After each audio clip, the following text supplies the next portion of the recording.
up? Episode 6 or 7? We don't really know at this point. Somewhere in there. Coming from smoky ass California. What's up? Yes. What's going on, guys? Oh, it is grossly smoke or smoky out.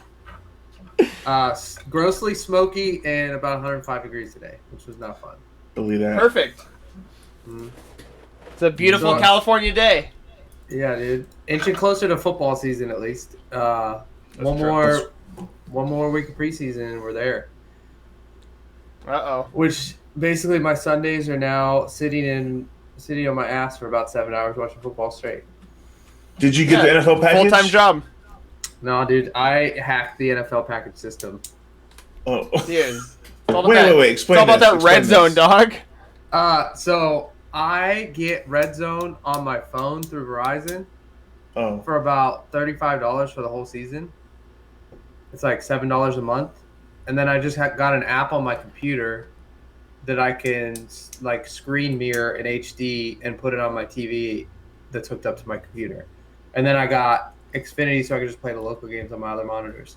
Dude, my computer room turns into a man cave. Instead of paying like $40 a month for the NFL package, dude, I get it $40 for the whole year. Dude, such a mess. Literally just get YouTube TV. It's like $10 a month.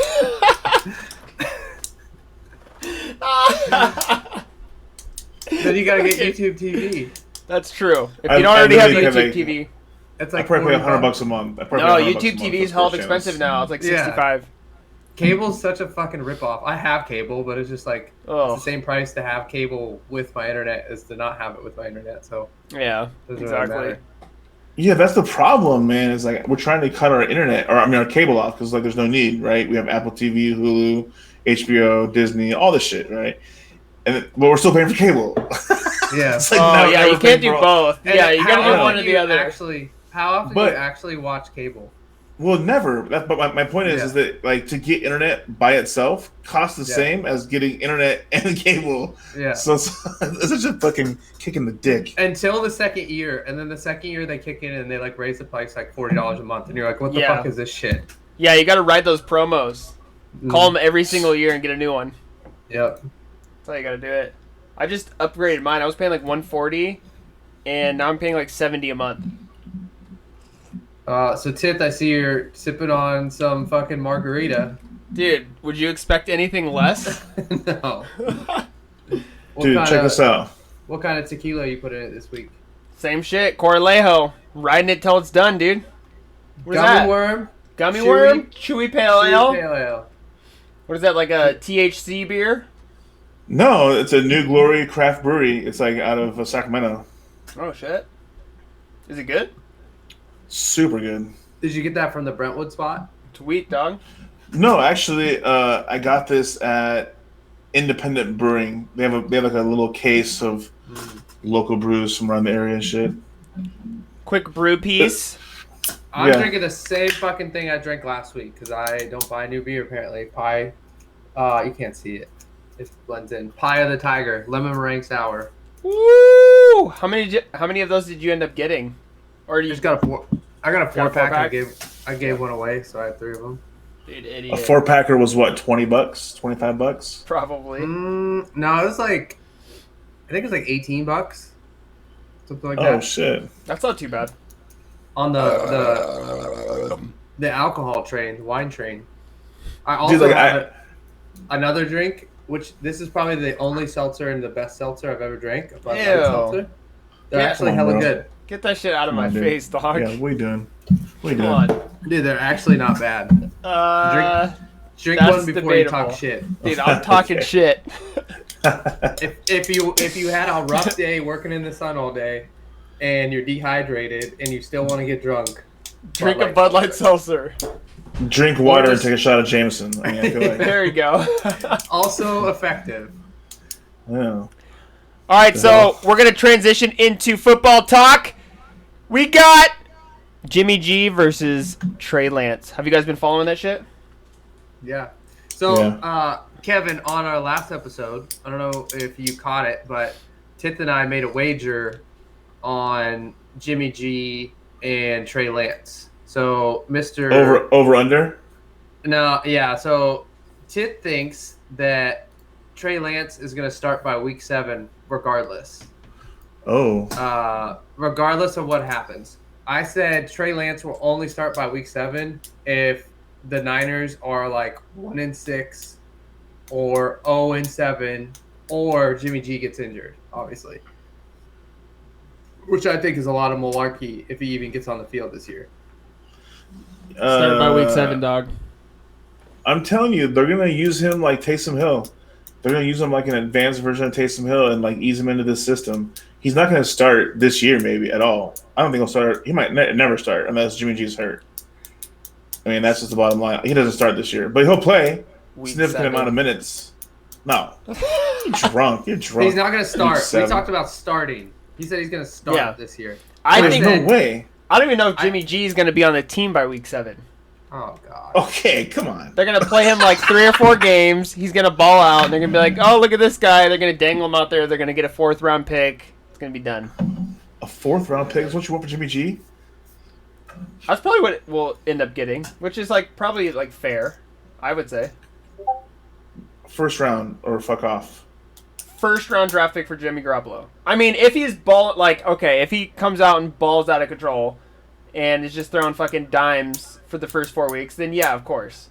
But like, with his history of injuries and people saying he's regressing, that's it though. That's it. It's only the injuries. There is nothing else. What did you think about him last week? Honestly, they've both kind of thrown their interceptions and bad stuff, but I think they looked sharp. Both of them. The difference is I feel like Trey Lance looks more dangerous. He's got more weapons. He could throw fucking cannons, which our receivers need to get used to, by the way. Even Kyle Shanahan said that the other day. He's like, these receivers need to get used to these fucking sniper shots because they keep dropping. Yeah, they're dropping all these balls, and like that's the quarterback you have now. You need to get used to it. I'll take it. I mean, they still drop balls for Jimmy G too. True. For Jimmy G. Yeah, no, the drops are a huge problem. It's unbelievable. The interception was a drop. The interception for both quarterbacks were dropped. We're off the fingers, off the hands of. Now, both throws were high, and both receivers had to jump up and grab them. But still, if it hits your fucking hands, you're a receiver. The one for Debo was in his hands, and then Ayuk, dude, what's going on with the dude? Like, he can't catch anything. Even before the interception, he hit him right in the chest, and he dropped one. Yeah. Yeah, so the receivers are definitely not holding up their end of the bargain, which makes it really hard to gauge the quarterbacks. Because when you look at their numbers at the end, you're like, oh, he was 12 for 20. Like, that's all right. That's not great. But it's like, yeah, but 6 of those were fucking drops, fucking dime throws right to the chest. So Trey Lance was 8 for 14, 102 yards, 2 touchdowns, and a pick. And then Jimmy G was 3 for 6, 15 yards, doing his little dink and dunk. 1 interception. He also had a run. Which was sick. I'll give him that. That was dope. Kind of sick. Trey Lance got out of the pocket a little bit, too. It kind of showed for the first time his athleticism. That was dope. Bit. Yeah, we got to see him kind of shimmy and fucking throw some jukes. What was it, like a 15, 20-yard play? No, I think he just ran like 8 yards. Or 10 yards, something like that. Because he got out. He ran a lot. He probably ran like 30 yards on the play, but he's kind of rolled out in the pocket. Got forward, the guy got outside.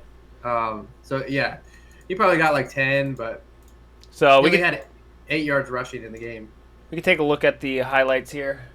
Yeah, I want to see some highlights. Let's get some highlights up here. Because I don't put any stock 0 in preseason. Like, I just can't. Every year they do this shit. They do this shit every year, and it's like, and you can just kind of tell the way they're playing the games that Shanahan is like purposely not putting Trey Lance into certain positions. With people, yeah. Like he's scheming, you know what I'm saying? And I 100% guaranteed week 1 Lance plays. I don't think so. Do you see that? You see that dart though right there?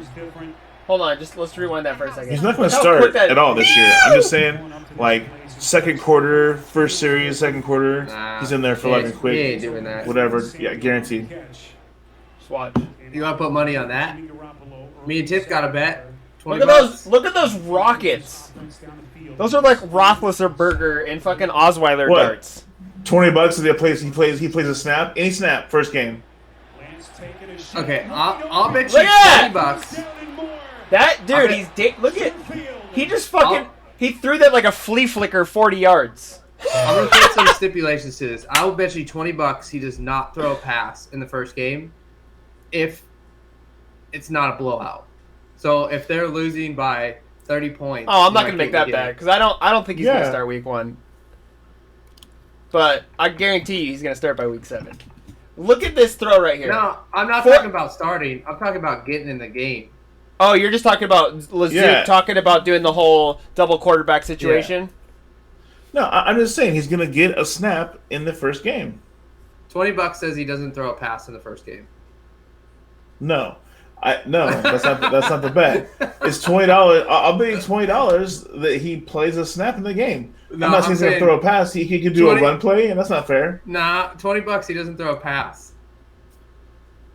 That makes no sense. What if he comes in to do a running play? I'm almost willing to take that bet. I'm almost willing to take that bet. Take it or leave it. No. Because, like I said, this dude is throwing absolute dimes, rockets, 100 miles an hour. Jimmy G literally couldn't do that if his life depended on it. Because if he comes in the game, there's a 50-50 chance that he's not throwing the ball. He's running the ball. It's a quarterback, whatever. He could also come in the game because Jimmy G gets hurt. That wasn't the bet.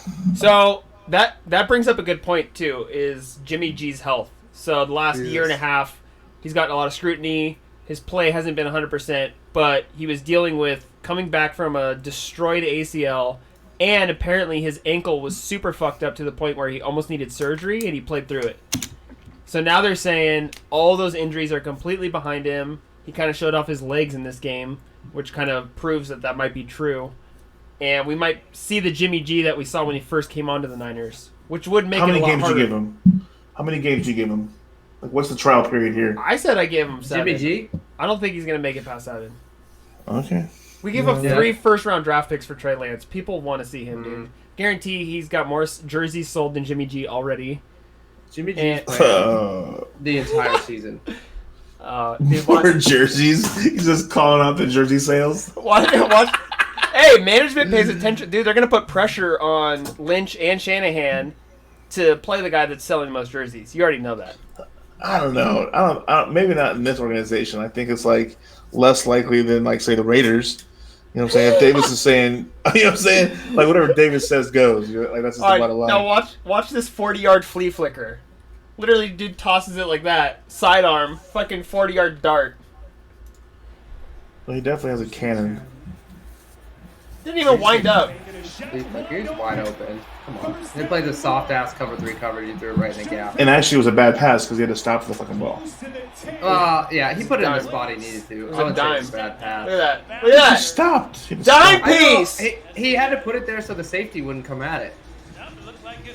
If he Literally throws it a out dime in front piece. of the safety, kid absolutely destroys the receiver. And taking a chance into the end zone. Lance. Touchdown. You see those Mohamed Sanu sighting? You see those rockets? That was like a 90 mile an hour fastball. It was literally 90. Yeah, it was a fucking. Dude might as well just go like try out for the Giants or something right now. He's throwing pitches what kind of like on screen? Look at that! One thing, look at that gap. One thing about COVID that was kind of tight is they came up with a lot of really tight on screen like additions. You know what I'm saying? Like little tidbits. Yeah. You guys noticed that at all last year? Okay, here we go. This is what I wanted. Some slow-mo action here. Yeah, just extra stats. I mean, they had to fill the time. They couldn't just pan to the crowd, right? Okay, watch this. Watch this gap that he has between these fuckers' heads.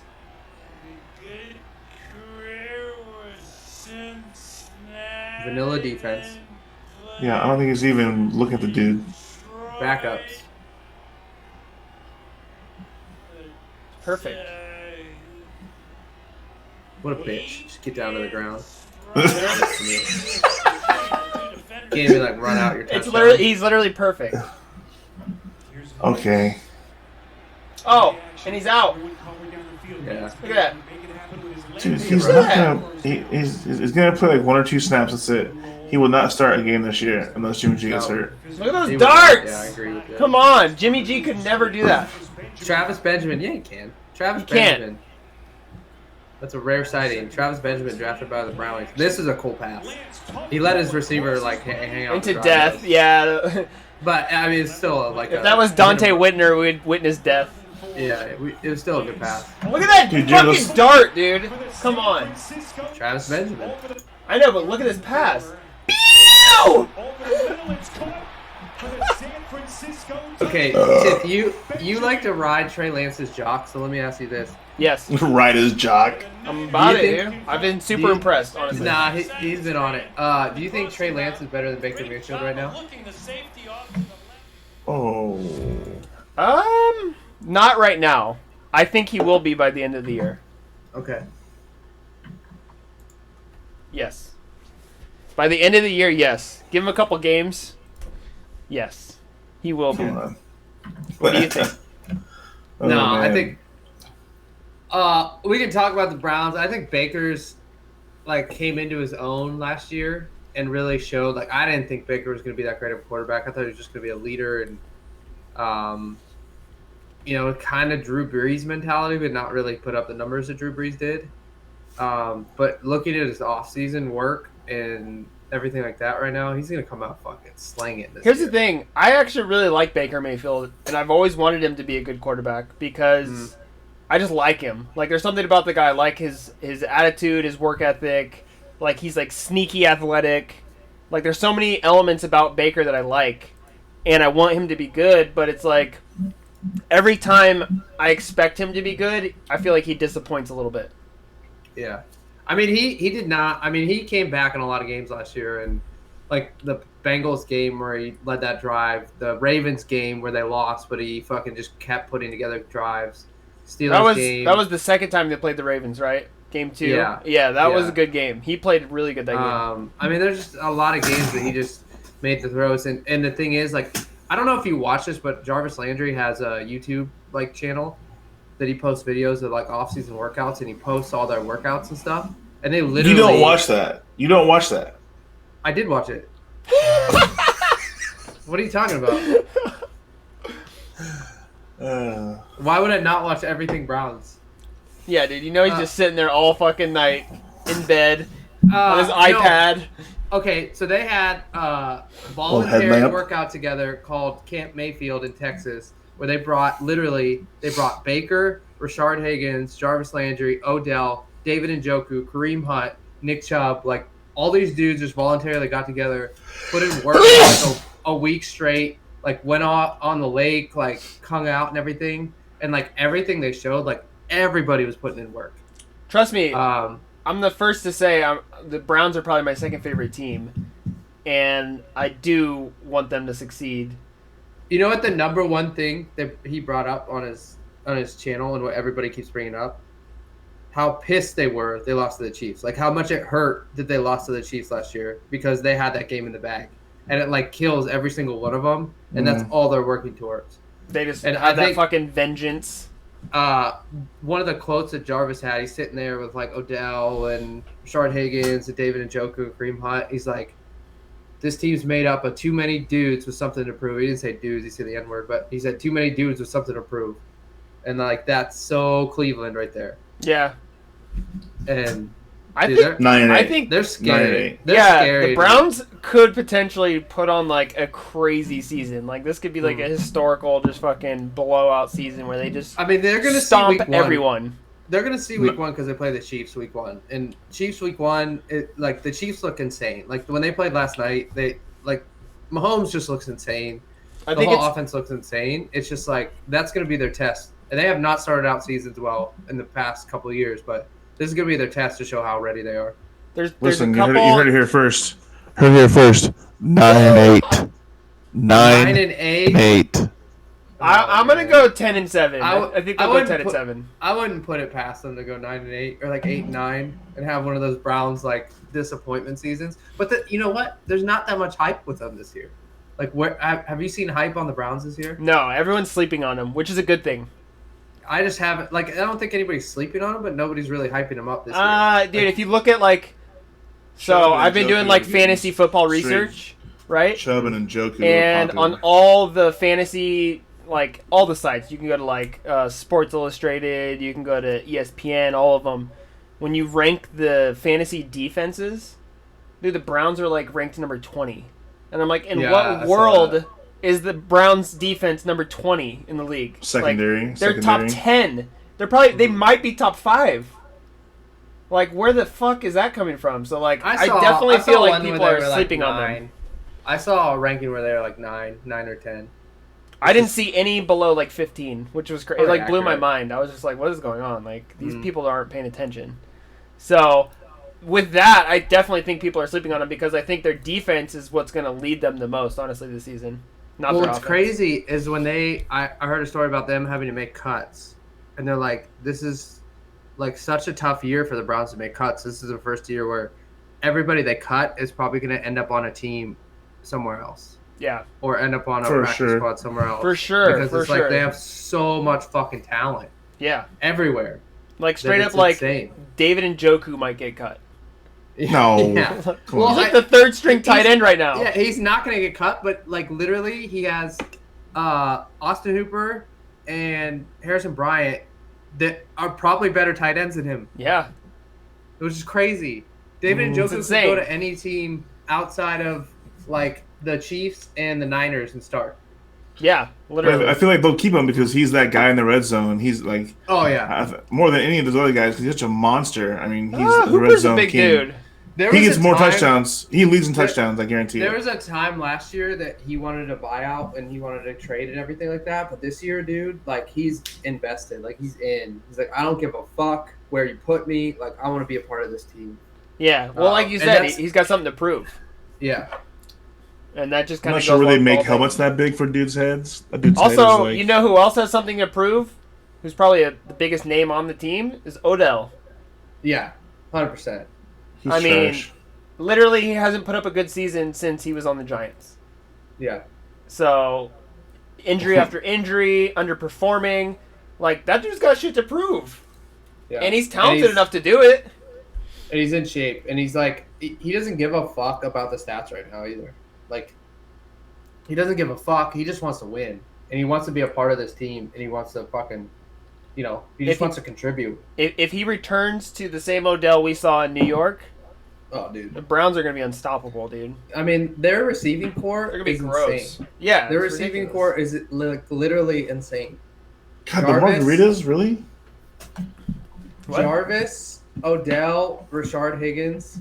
And then you got like Cordell Hodge and a bunch of people behind him that probably won't even make the team and they should. Yeah. It's crazy. What do you think about the Raiders quarterback situation? There's a lot of talk about Derek Carr not getting the start. Oh, I don't think that's happened. No, but Mariota, there's some people that are rooting for Mariota, man. He definitely came in at the end of the season last year and showed off that, he's and I think their offense currently is more geared toward him. Like just their talent around them is geared more in offense where Mariota thrives. Whether it's a run heavy offense, I just feel like I don't know if they're doing it on purpose, but that team, the front office is so shady and fucked up. Yeah. It's like I feel bad for Gruden, man. I wonder if they're trying to do the same thing that the Niners are trying to do with Garoppolo and just leave Carr out there as bait so they can get a 3rd or 4th round draft pick.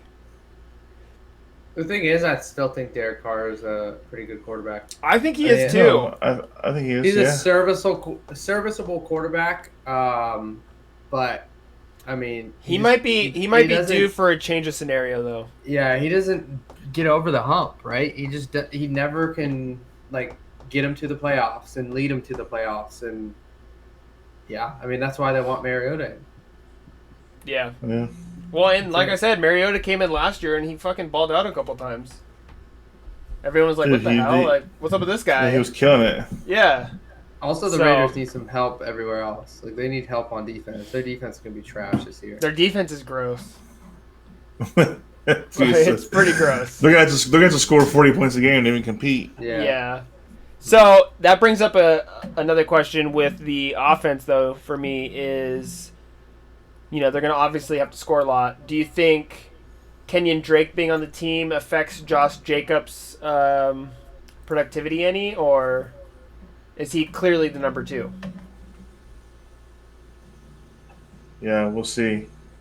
I think he's clear. I think Kenyon Drake's clearly the number 2. You think he's just straight up the backup running back? Yeah, I think he's 100% the backup. He's proved he was a backup last year in Arizona. I mean, Arizona, he was a starter, but I mean, he didn't do much. He had good games. He got a ton of carries, and he didn't bust big runs or anything like that. That's true. Josh Jacobs, I think they got him to protect Josh Jacobs long term because last year they gave Josh Jacobs. He was getting 30 carries a game. Carries. Yeah. He was getting 30. He led the league. Derrick Henry led the league probably, but but he would have led the league if he played the whole season and wasn't hurt. Probably. Yeah.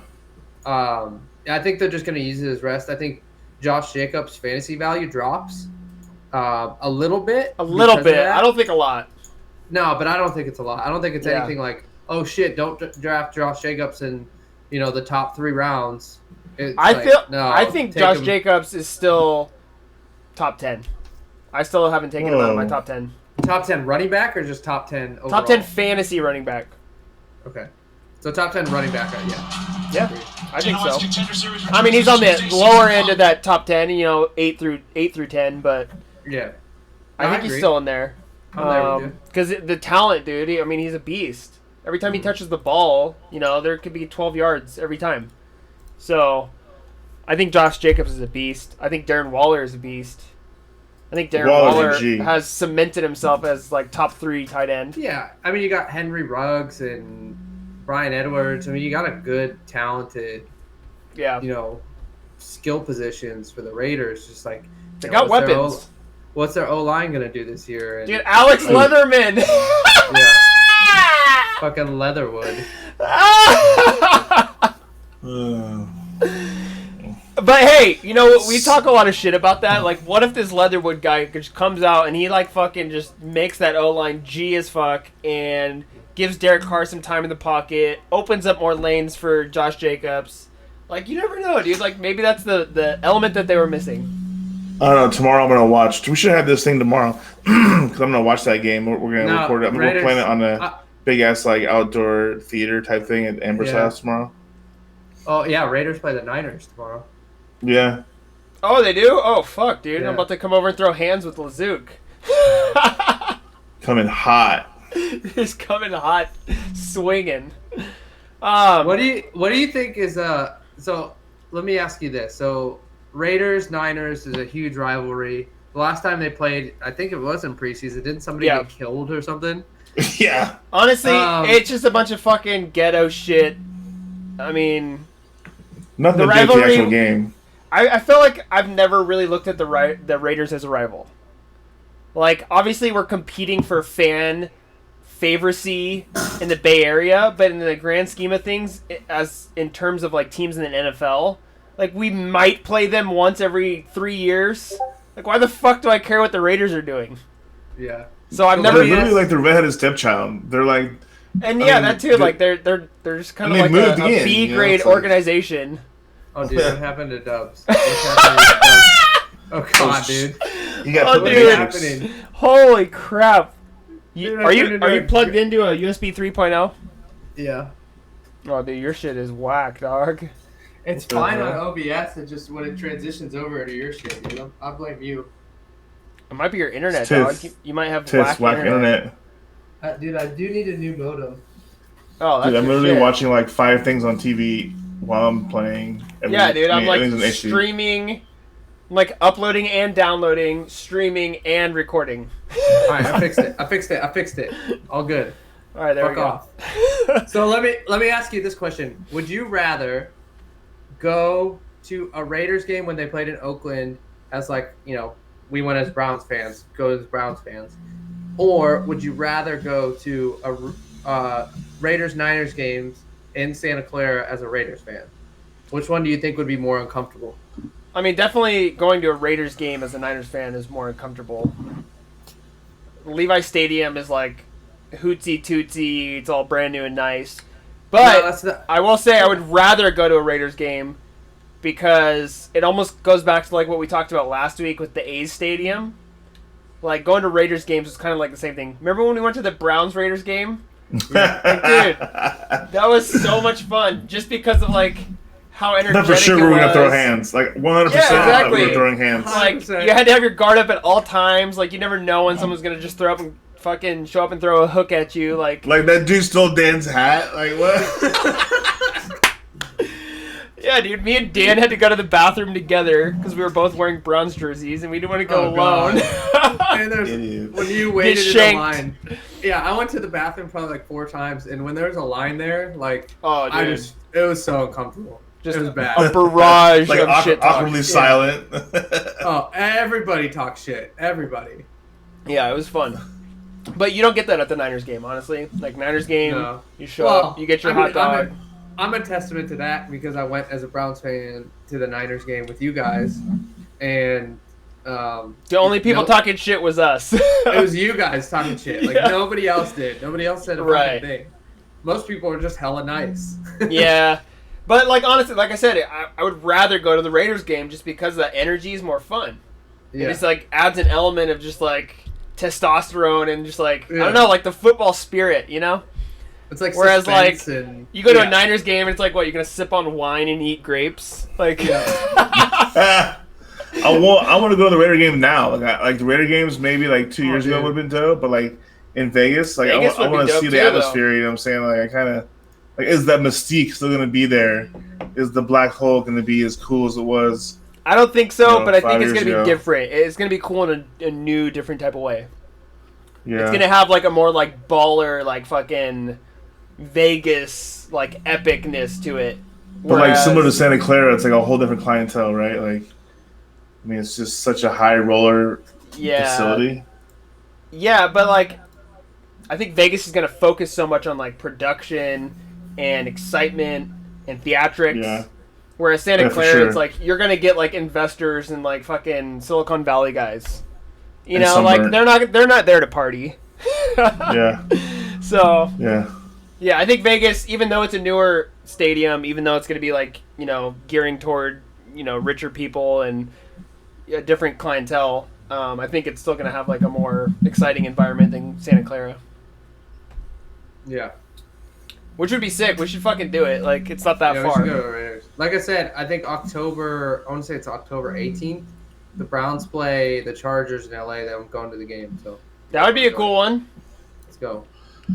Where do you fly into San Diego or do you fly into LA and drive down? They don't play in San Diego anymore. They play in LA now, right? Yeah. Yeah. So what airport? I'll probably, to be honest, I might drive there. You think? Oh, gross. No, I'd fly. I mean, if we did a road trip with like all of us, I'd be down to drive. I'd have to take the Monday off work, but I'd probably fly there. Is it a Monday game? No, it's a Sunday game. Oh, okay. Sunday at 1. Then you can get home on Sunday. I mean, honestly. If you fly, it's like a 45-minute flight. Yeah, it's so quick. Let's get that shit done. You can go there and back within the same day. Yeah, for sure. Here's another team that I've been really intrigued by, and I kind of wanted to get your guys' opinion and thoughts. Is this? Dubz doesn't have any audio. No, you can hear me. Oh, okay. The Cincinnati Bengals. What are you guys thinking about them? I'm excited for that, dude. I think Joe Burrow is a baller. I think T. Higgins is a good receiver, and Jamar Chase is interesting. I haven't followed the Bengals at all during preseason. They really haven't. I mean, Jamar Chase is a beast. They haven't played any starters, really. That's the thing, is we haven't seen anything from them in the preseason, which is kind of surprising because it's like, dude, like, it's not like you guys are like some Super Bowl ready team where you're just going to like rest and be ready for the regular season. I think maybe we talked about this before, but again, they have zero offensive line in a division that is riddled by good defensive lines. So they're just going to get eaten up. Yeah, Myles Garrett and Jadeveon Clowney, T.J. Watt and Melvin Ingram, and then I don't think Matthew Judon still plays for the Ravens, but the Ravens always have a good D-line. Always. So you just think they're going to get eaten up? Oh, dude, they're not going to be able to hang, and their defense is not very good. Yeah, their defense is terrible. I just thought the offense was a little bit interesting. You know, you got Joe Mixon, you got T. Higgins, Jamar Chase, Joe Burrow. So yeah, they're building a really cool like young team that I feel like is going to be exciting to watch in the future. Yeah, I don't think their offense is gonna have any problems. I think it's their defense. Their defense is atrocious. Their offense is gonna have problems because Joe Burrow is gonna get fucking hammered again. Yeah, he's gonna get hurt again. So a couple big items of NFL news that came out. Just kind of start at the top. Oh my god, dude, I went crazy again. What is going on? I don't know what's happened to me. You might as well take my video away. You look like you have leprosy. Yeah, I know. So one of the biggest news today, J.K. Dobbins got carted off the field for the Ravens. I did not see that. That's crazy. Which is crazy because he, pivotal role. You think he's going to have a way bigger role this year. Don't mind my camera. I'm unplugging it. So it's probably going to be Gus Edwards is going to be leading. Yeah, so we'll wait to see, fantasy implications, but, that's going to be big. I wasn't really high on the Ravens running back situation for fantasy, but that definitely makes it even less interesting. Another piece of news, Garner Mitchu got traded from the Jags to the Eagles. Which is for like weird. a 6th round like supplemental pick. Like they basically got him for a bag of fucking dicks. But why would the Eagles even? What are the Eagles? It's just a bag of dicks. Yeah, literally a bag of like fucking salted Here's dicks. a bag of dildos. Yeah. Why? I don't understand that trade. Like, why would the Eagles need Gardner Minshew on the bench? Unless they think Jalen Hurts isn't really as good as people think he is. Because you got Joe Flacco as a backup, and you kind of got like stuck with Jalen Hurts, right? I thought Jalen Hurts looked decent last year, honestly. It wasn't terrible, actually. Yeah. But all I'm saying is you kind of got stuck with it, right? Like, Carson Wentz left. Yeah, that's true. Because he got traded, so they're just like, oh shit, here we have fucking Mr. Jalen Hurts, who we drafted. Obviously. And here's another interesting thing with that trade. If all Miami wanted for Garner Minshew was a 6th round draft pick, where the fuck is Washington and Houston? What is going on? You got Washington who's starting Ryan Fitzpatrick, Mr. Dr. Interceptions, and then you got Houston who doesn't even have a quarterback because we don't even know if Deshaun Watson's going to be able to play. So, where are those teams when a guy like Garner Minshew is available for a 6th round draft pick? Dubz, your audio's out. Is it better? Yeah. It should be better. What is going on? You're a hot mess. Where's our IT guy? Yeah. Where's Hefferton? Yeah, I 100% agree with you that, like, where the fuck is Washington and where the fuck? Yeah. Like, that's so dumb. That's so dumb. Yeah, he's a starting caliber quarterback. He put, like, record rookie numbers in. Like, I mean, he's a beast. And, maybe he's not proven or anything. Maybe he's got a weird mustache. Maybe he's got a mullet, but... He's got a good personality, though. I like him. Yeah. He's fun to watch. I think he's good.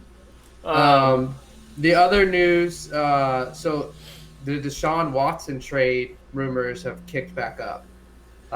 Today... Which is another weird one, by the way. Which is weird. Super weird. Today it was reported that Miami was the leading... candidate to get Deshaun Watson. And it was like, oh my God, they're close. And then they kind of dropped down, but there's 2 teams involved, which is a little weird that he's still out there in the trade mix. Sorry, there's one more team I forgot about that I was perplexed that they didn't inquire about Gardner Minshew, and that's the Saints. That's another topic I was going to touch on, was that...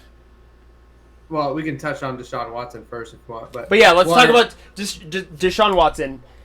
Does that mean that Miami is giving up on Tua already? Yeah. Already? That's crazy. I mean, the dude played like a half a season after coming off a severe hip injury as a rookie, and they're already like, yeah, let's get someone else. Yeah. It's like, why'd you draft him then? And they were 10-6 last year. Like, they didn't make the playoffs because the AFC was loaded. And I don't think he looked bad, honestly. No. Even as a rookie, inexperienced rookie, he came in and he actually like played pretty well. So I don't get that at all, dude. That is really bizarre. I mean, I understand Deshaun Watson is a beast. Like, he's a great quarterback. But he was a great quarterback before all this shit happened to him, too. Yeah. Is he going to be the same mentally? Who knows? You know, that's a big risk to take. And, you know, you're going to shit on your current young future quarterback by making a move like that. So it tells me, if people are still willing to trade for him, that, you know, the court case may not be as strong as people had thought. Yeah, he might be like going free from it. That'd be nuts. That would be crazy. There'd be so much backlash, dude. Oh yeah. Which is crazy because, like, if he's wrongfully convicted, then, you know, it's kind of bullshit that he was convicted and put through all this in the first place. Yeah, I mean, there's no doubt that there's people out there that are going to jump on the chance of making money, even if it means suing someone knowing that they're innocent. You know what I mean? Yeah. So it's a really hard thing to gauge. Like, whose side do you take? The people, you know, that possibly were mistreated? It's possible. Or the athlete who makes millions of dollars and, you know, everyone's after. It's almost impossible to pick a side unless you really have, like, solid evidence. Yeah, I agree. So Jameis Winston. Famous Jameis. Saints quarterback. I'm going to make a bold statement here. He's garbage. I think Jameis Winston is going to be a top 10 fantasy quarterback this year. He's one of only, like... Hey, he's one of only like 5 people who's going for 5,000 yards in a season. Yep. And like 30 touchdowns or something like that. Yeah. 5,000 yards and 30 touchdowns. I'm not buying it. I think he's garbage. I like it.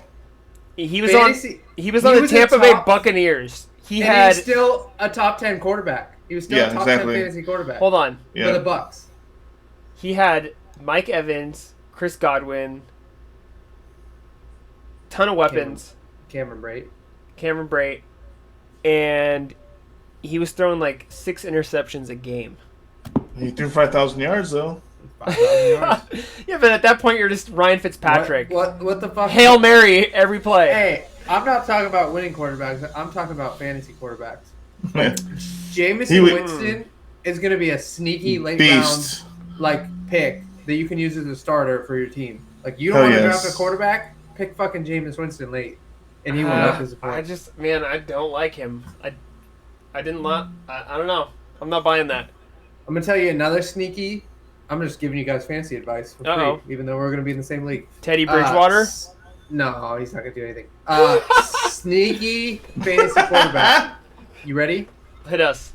Sam Darnold for the Panthers. He's been looking good. He's been looking hella good. Insane. Yeah, he's been throwing darts. Change of scenery, getting away from the fucking lowly Jets has been killing it. Like, he just threw, what did he do? Threw 2 touchdown passes? It was like 180 yards, 2 touchdowns. Yeah. He had like a quarterback rating of like 130. Yeah, he looked good. And he looked good. He did look good. The dropbacks, he looked comfortable in the pocket. I definitely noticed that. But it's also preseason. So it is preseason. I'm going to want to see a couple regular season games before I really make my decision on that one. But no, I think he's got more weapons. He's on a way better team, a way better atmosphere. You know, he's got people with like a winning mentality. You got Christian McCaffrey, fucking G. So yeah, I mean, you're going from like one of the shittiest organizations, probably the worst team in the league last season, and you know that's what he was taught on as a rookie.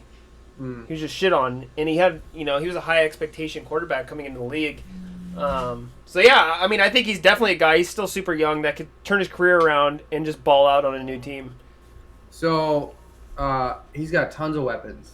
Weapon. Robbie Anderson. He's got CMC, DJ Moore, Robbie Anderson. I have no idea who the fuck their tight end is, but they got Terrace Marshall in the draft too.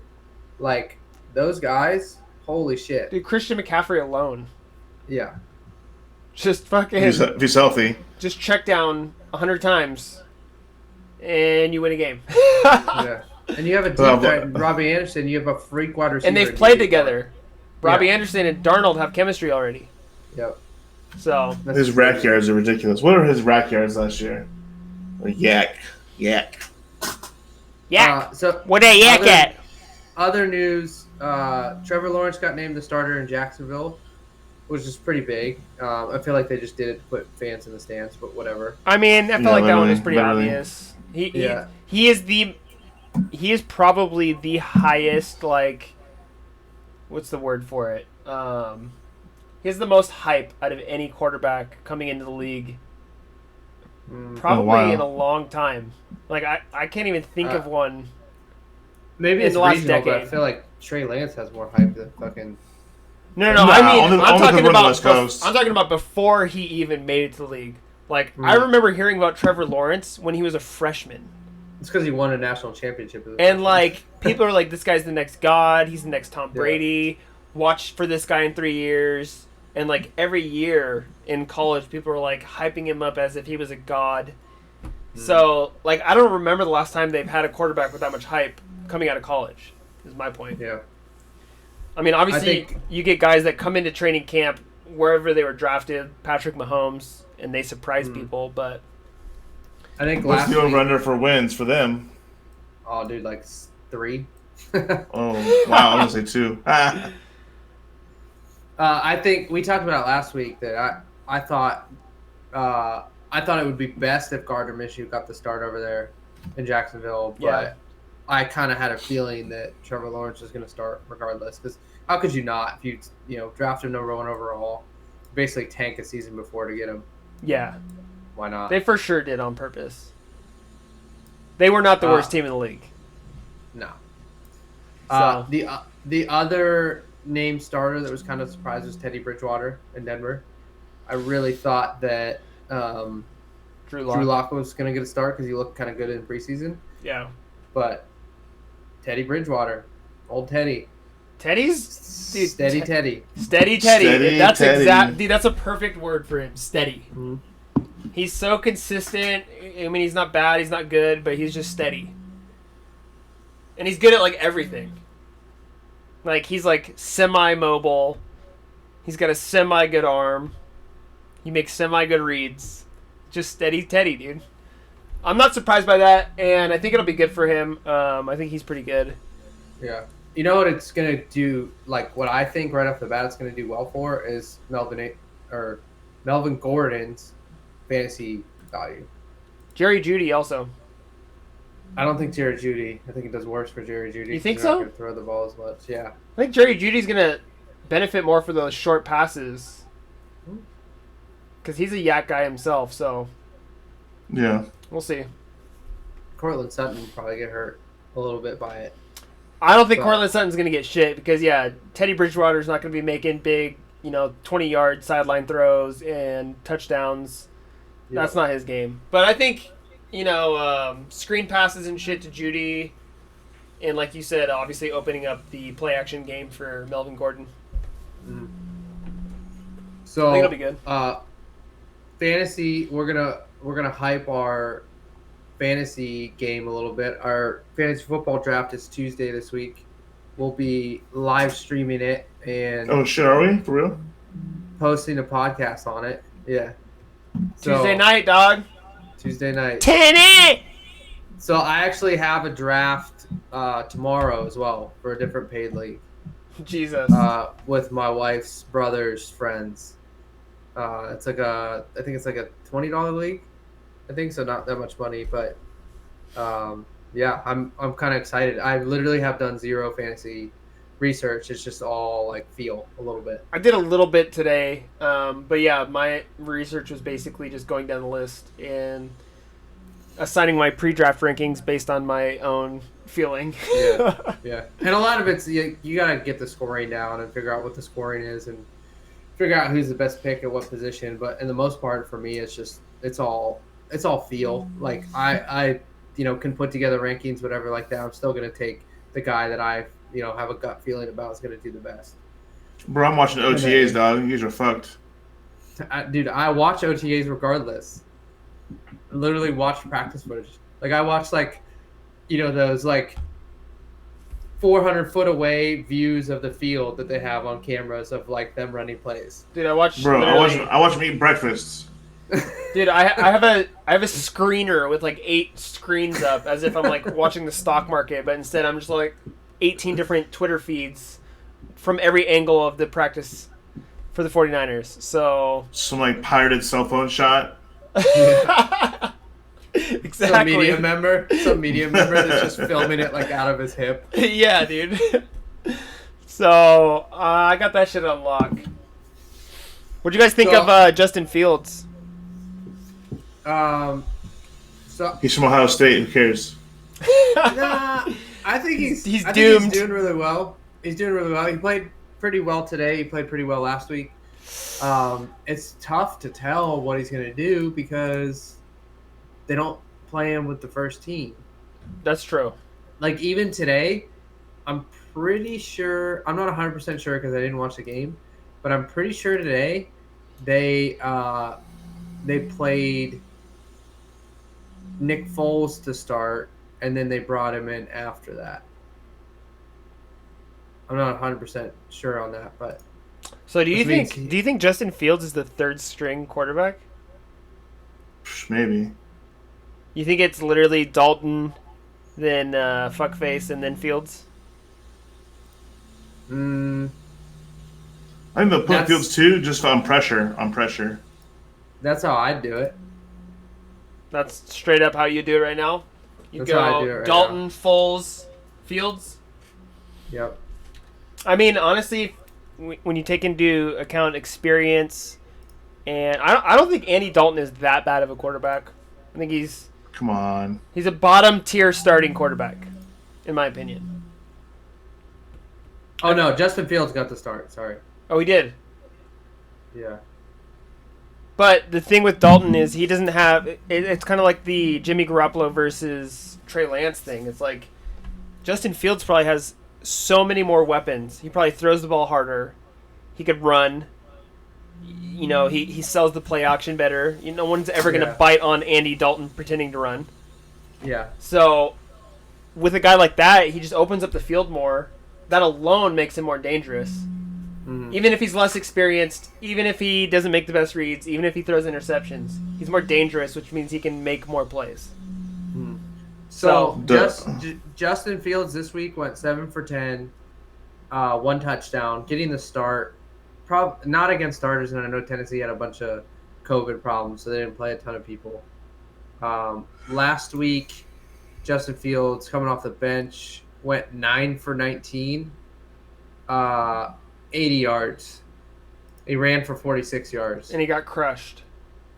And he absolutely got lit up. He got murdered. That's what we should play as a video. Where is that? Do we have that? Because that is no, I didn't put it on there. We can look it up real quick. Because that is that dude got fined. Did you see that? Did he really? He got fined? Did he get fined for that? Yeah. I mean, it was a blindsided hit, but like Justin Fields was oblivious. Yeah, he was not looking at all. No, and he wasn't egregious about it. He just went to go fucking hit the dude. Yeah. I'll pull it. It's a weak ass fine. It's a weak fine. It is weak. It's just because he hit him high, but again, he was, kind of bending down a little bit.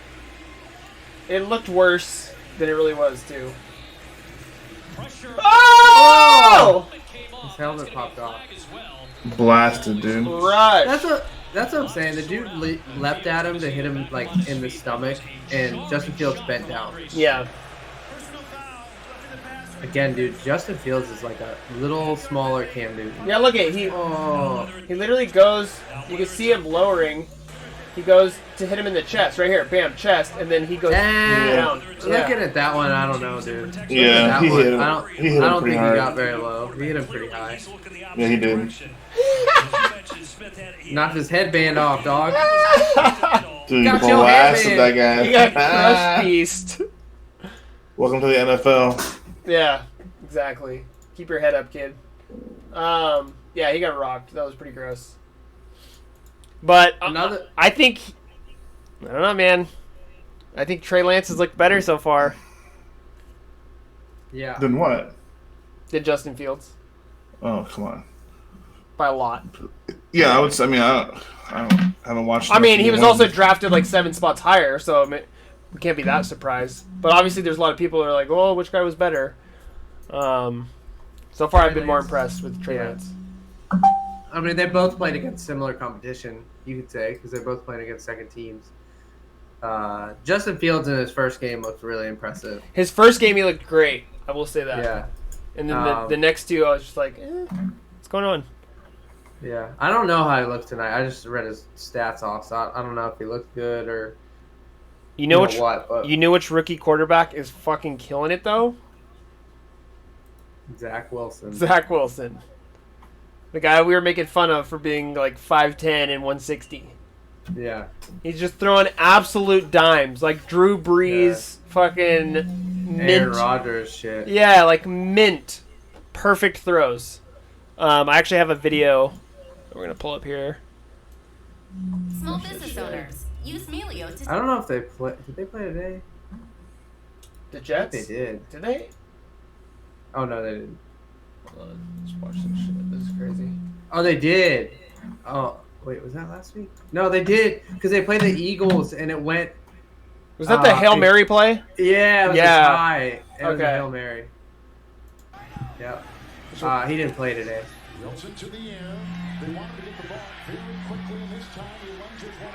I mean, the guy is so composed under pressure for a rookie, it's unbelievable. Uh-oh, dude. We're going to get copyrighted again. We might. Look at that! Yeah, he looked good. A lot of people compared him when he came into Aaron Rodgers. His throws are so crisp. Yeah, I kind of see that. Maybe a little Matt Ryan in him. The trip? I would say even more. See that shitty ass shit? Yeah. It was a trip. You know what he kind of reminds me of is like a young Matt Stafford. Yeah, I can see that Just too. throwing just absolute dimes. A young Johnny Manziel. Oh, come on. Let's not get crazy. A young Johnny Football. But yeah, I don't know. Man, he's on it. So composed, always makes the right read. Throws an absolute dart. It's always perfectly placed.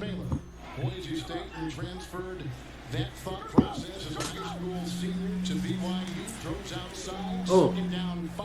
I mean, I honestly talked shit and was like curious how a guy that small and un-NFL ready could get drafted number 2 overall, but this is why. We're seeing exactly why.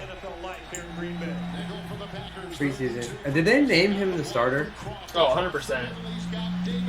I mean, we looked at the depth chart last week. It was pathetic. Yeah, like James Morgan. And like James Morgan and like Jeff Eaglefaller. That was a good throw right there, across his body. Perfect. Makes me wonder, speaking of fantasy value, how Corey Davis is going to do this year. Oh, we lost to Zook. Zook! Uh-oh. Lazuch! No Lazook, huh? We dropped a Zitch. So, Zach Wilson went 9 for 11 for 128 yards and 2 touchdowns. I saw both of those incompletions in that video. So he didn't throw another one. Did you know Corey Davis plays for the Jets now? It's kind of crazy. That's what I was just saying. Yeah, like, what's his fantasy value going to be, like, playing with a guy like Zach Wilson, dude? I mean, not to talk shit about Ryan Tannehill, but I don't think he's all that great, honestly. I think he's on a very good team. A very, very good team. He's going to look great. Exactly, yeah. Dude, but fucking A.J. Brown and Julio Jones will make you look like you're a fucking MVP Super Bowl winning Tom Brady. Oh my god, dude. That is just disgusting. And Derrick Henry. Mm-hmm. It's ridiculous. That team has so many weapons, it's not even funny. But yeah, I don't know. I'm pretty impressed with Zach Wilson so far. Mm-hmm. I would say I'm more impressed with Zach Wilson than I am Trevor Lawrence. Let's see. Can we get Zook back in here? He left. Zitch. Did he say he was out? Like he had to do something? No, I think it just maybe his computer Crashed or something. crashed. All right. Well, while we wait for him to get back in, we'll just move on. We need him for the next one.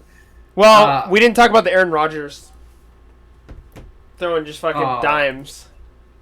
Yeah, did you see that? I haven't yet, but I heard about it. It was like, okay, so I listened to this. Aaron Rodgers is kind of a weird dude. Have you ever heard him like have an interview with somebody? I have, and he is the most arrogant human being I've ever heard in my life. But in a weird way. Yeah, I see what you're saying. He did an interview. Do you know who Dan Le Batard is? No. So Dan Le Batard is like a Miami like reporter. He used to be for ESPN. He had a show, and he's just kind of quirky Cuban guy. Yeah. And he created his own kind of thing where he's doing Google Podcasts now, and ESPN maybe kicked him out or something.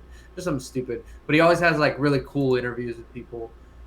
He did with Aaron Rodgers, and Aaron Rodgers talked about like the power of like positivity and like internal peace and all this stuff. And he sounded like he almost like overdid it on trying to sound too smart. You know what I mean? Yeah. Like, people that like he's like, a weird guy. He's really weird. Yeah. It's just weird. It was just weird. Yeah. And I was just like, I never saw Aaron Rodgers as that kind of guy. I've always thought of him as a weirdo. Just, I don't know. There's just something about his like presence that he just like carries this like weird energy, and I'm not surprised by what you just said. Like I could totally see him doing some shit like that, but like also saying that like he's figured it out and like he's got this peace that no one else has because he just has this like insane arrogance about him at the same time. But he also backs it up because he throws incredible throws consistently over and over and over. Yeah. You know, it's like you're always waiting for him to fail. You're always waiting for him to start slowing down, and he just never does. So we got this video, which there's a lot of hype around. A lot of people are talking about it, where he's just throwing like unbelievable, perfect passes into these nets. He just threw one. I think he just threw one. That is insane. Dude, put it up on the fucking stream, dog. Oh shit, I always forget. God, dude, it is great. Like, that's gotta be like 35, 40 yards. It said it was his first try, too.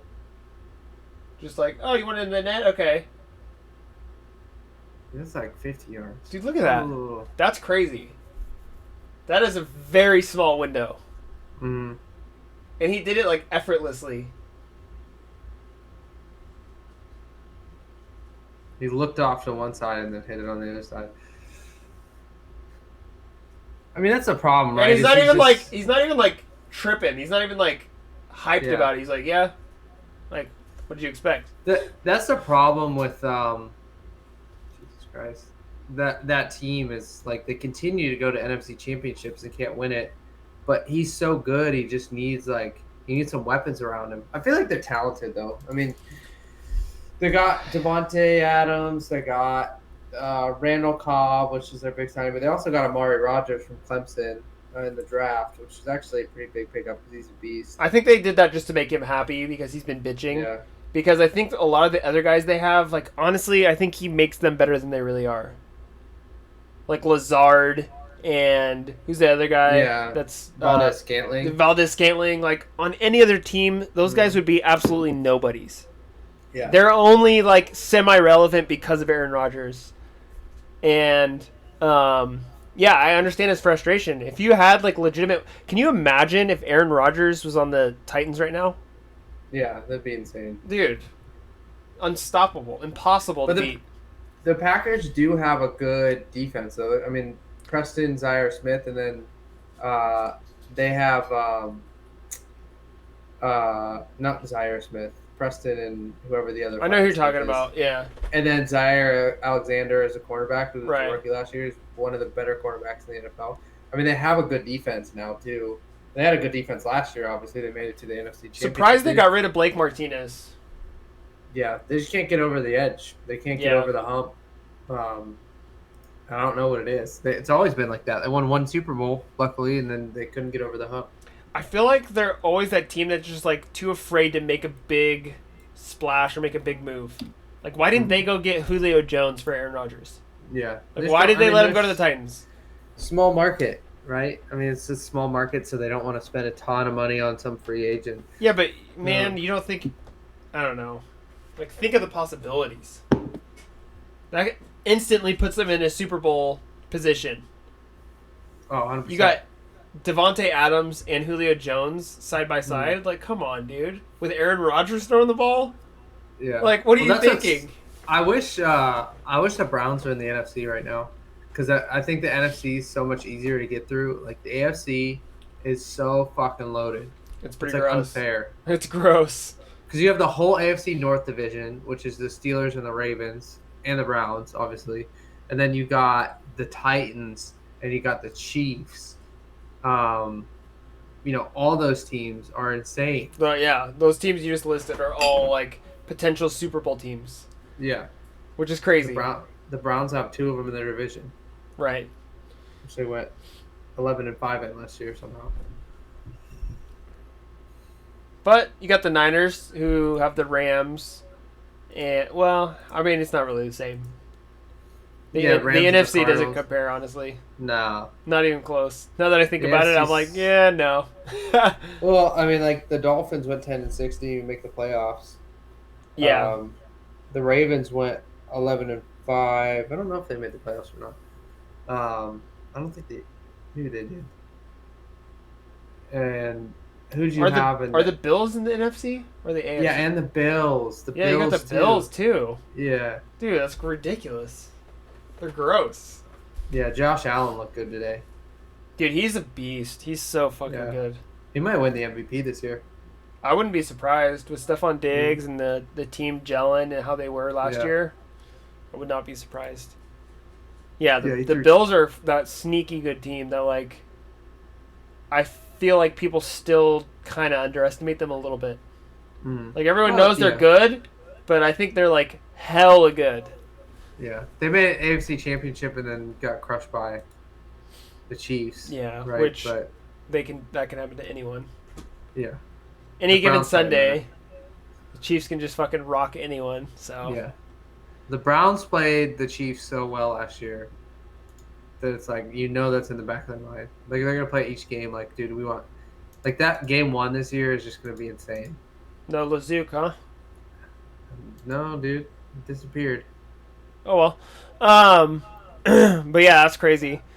What were we going to go next? I was going to talk baseball with Zook. I'm still putting it out there. We won't go into it. The Giants have still been on a roll. They lose 1 game out of fucking every, 7 somehow. The Dodgers end up losing on the same night. I think the Giants are up 2.5 in the division and have just kept that lead. The MLB season is so fucking long. So they still probably have a good 20 games to play. Which is insane. Because I feel like they've already played for 8 months. Yeah. I still think the Dodgers are going to catch the Giants and win the division, which would be fucking hilarious. But I think it's coming. Think so? Yeah. I don't know. I mean, it's definitely possible. I wouldn't be surprised. But I don't think there's a soul on the planet that wants that to happen. No, I mean, the Giants have just been playing out. Everything just comes together well. They get timely hitting and timely pitching, timely relief pitching, and timely defensive plays every game. But, at some point, that's going to trail off. They're going to lose a couple games in a row. And the Dodgers have just been keeping it just fucking hammering it down.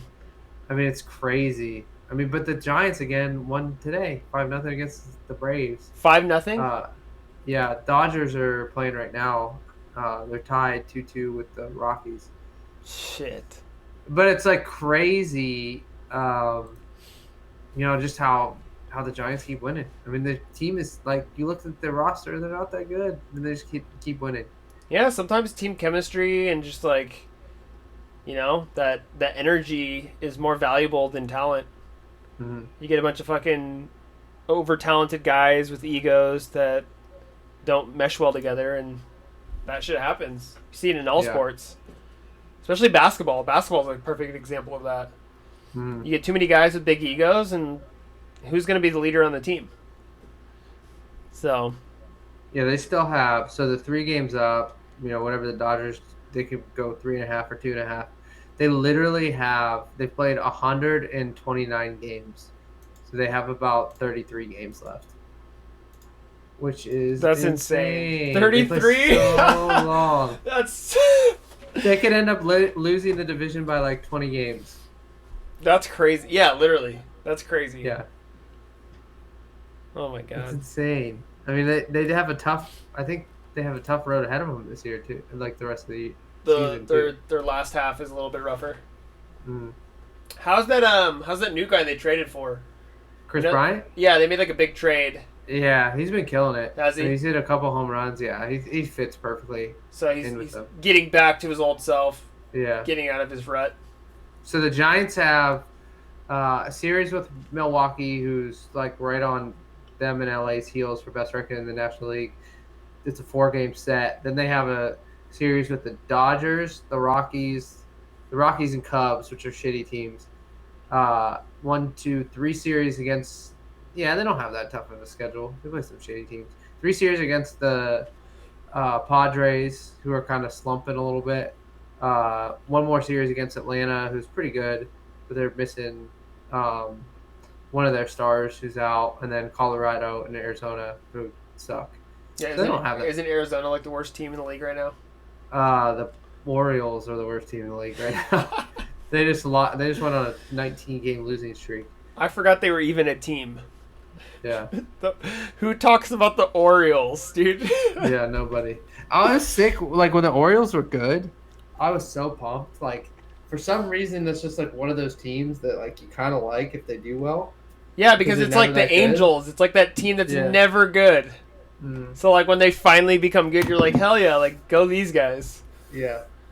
That's funny. Yeah, so baseball, I won't really watch Guess that we won't much. I'll follow it, but I won't watch too much until we get Yeah. to the playoffs. I basically just get my information on baseball from you and Lazook. Yeah. And other news, I wanted to bring this up this week just because it's kind of funny to watch it and funny to watch. Like, it almost seems like scripted, press conferences and shit. It's the Jake Paul, Tyrone Woodley fight. I think is it today? It's tomorrow. Or tomorrow? Yeah, I kind of get that same feeling, dude. It's all fake hype. Yeah. And, like, the whole, like, scuffle and stuff. Yeah. Like, all the shit talk. It just seems so... Like you said, it's just scripted. There's something about it that just doesn't feel authentic. Yeah. And it almost makes me question, is the fight going to be scripted? Yeah. If all the press and the hype and all that is scripted, too, it's like... Like, Jake Paul went to Tyrone Woodley and was like, hey, dude, like, let's fight a little bit and then let me knock you out and I guarantee you'll make like $30 million or something like that. He's like, Yeah, exactly. All right, fuck it. He's like, yeah, I'm a Fuck it, fighter. dude. I could take a hit by some fucking Disney star wearing boxing gloves. Yeah. I took hits from guys wearing smaller gloves who are professional fighters for my entire career. So, yeah. I'll do that. Yeah, like, no shame in making $30 million. Yeah. And Jake Paul's like, yeah, no problem. I'll make $40 million. Yeah. And, I'll look like a champ through this whole thing. And I will Great, say, yeah. I think if Jake Paul wins, I'm going to think it's scripted. 100%. Automatically. Tyrone Woodley should beat his ass. It shouldn't even be close. Yeah. And I know that Tyrone Woodley isn't a boxer, but he's a professional fighter. His timing, his power, his technique, everything about it is better than Jake Paul. Mhm. And we're talking about a guy that was a 5-time UFC champion. He's not just like, oh, I was in the UFC. Like, this is an elite, top-notch fighter. And he was a striker. Who fought against, what, John Jones and... No, he was a 170 guy, but he definitely fought okay. against some really good competition. I mean, Was he, fucking GSP? Robbie or- Lawler, guys like that. And he knocked out Josh Koscheck badly. Like, one of the best, most brutal knockouts I've ever seen. I hated Josh. I hated him, too. But Josh Koscheck was one of those guys that rarely got finished. Tyron Woodley knocked his head off his shoulders. So, I don't know, man. I know Tyron Woodley's old, too, and he has slowed down a little bit, but I don't think Nate Marquardt? Dude, Nate Marquardt, that's a blast from the past. Jake Shields, that's a blast from the past. Koscheck, Carlos Condit. He lost Rory McDonald. Robbie Lawler, he won. Yeah, which is a big one, because Lawler's a brawler, too. Damian Maya. There's the last couple of losses. Colby Covington, Usman.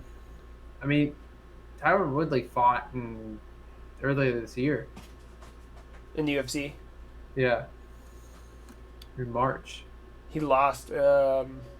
Darcy choked to Vincent something. LaRoque or something? Lugu something. Yeah. LaRoque or something. Yeah. Yeah.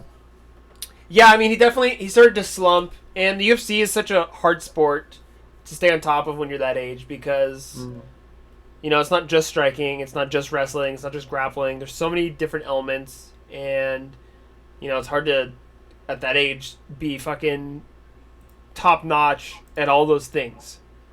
So, people figured him out. They were like, this guy's only a striker. He has, like, decent wrestling, but I don't know. He got figured out, and he started losing UFC fights. He's still a great striker. I think he's still a way better fighter than Jake fucking Paul. Yeah. So well, that's what's crazy, right? Is like how does Jake Paul even like continue to do this? Like is he like it's hard to tell if he's just like that good a fighter or if it's like, dude, I make so much money off these fights that like here's your portion, and it's like, oh shit, how could I turn this down? Because if I was in that position, like, I'd be like, yeah, fuck that, dude. If I get like $20 million, I'll fucking do this. I'll take a hit from you. And I would fight Tyron Woodley for $30 million. Yeah. Without a question. But that's what I'm saying. Like UFC or boxing. But you fight him, but like if you were, say we were like an Anderson Silva of the world or like, you know, like a Floyd Mayweather or something like that, like, you know, would you agree to lose a fight purposely to somebody like Jake Paul or Logan Paul or these idiots so you could make $20 million? I think the guys that are legacy fighters wouldn't. The guys that, you know, went for Hall of Fame careers and wanted their legacy to be who they were as a fighter, I don't think they would be willing to tarnish that for money.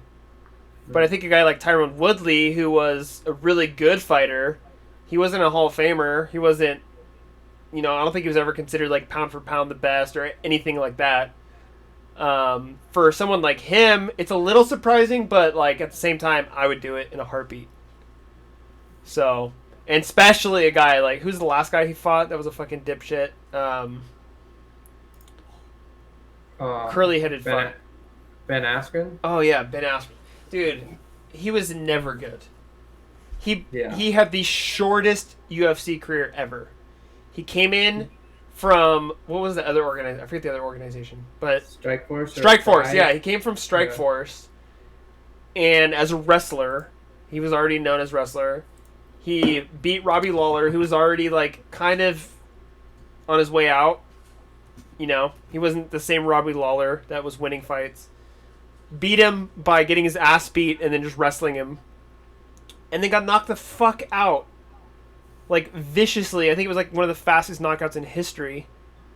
So, like... 5 seconds. Yeah. 5 seconds. 5 seconds. So, Ben Askren to me was never a good UFC fighter. Ben Askren fought 3 times in the UFC. His MMA career was 19-2. So he went into the UFC 18-0. Yeah. But he won against Robbie Lawler and then got fucking 5-second flying knee by Jorge Masvidal. And he was a pure wrestler. I mean, his striking, I honestly think I could probably box the guy. Yeah. Dude, his striking is pathetic. It's embarrassing almost. So I wasn't surprised by him beating Nate Robinson. I wasn't surprised by him beating Askren. I think Jake Paul is a decent fighter. You know, he's got a shitload of money. He's training with some of the best trainers in the world. You know, he's training with like Ryan Garcia and Tyson Fury. You know, I think he's even worked with Floyd Mayweather before, like they had all that beef because he was fighting his brother. So I think he's a good fighter. I think he trains hard. I think he's decent. He obviously has punching power.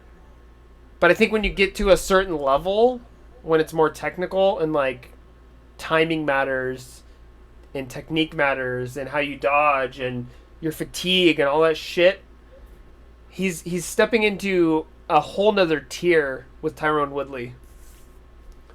And I think he might be biting off more than he can chew unless it's completely scripted. Mm-hmm.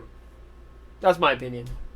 Which, yeah, I think it's scripted. I mean, if you saw like just the scuffles they had, where like Tyrone Woodley's like, "What'd you say about my mom?" Like, yeah, your mom. Like, come on, dude.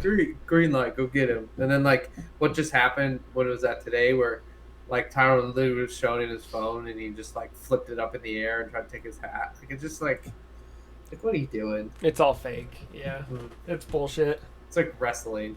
Yeah, exactly. They're just pulling, and I've kind of felt that way for a while about a lot of fighting.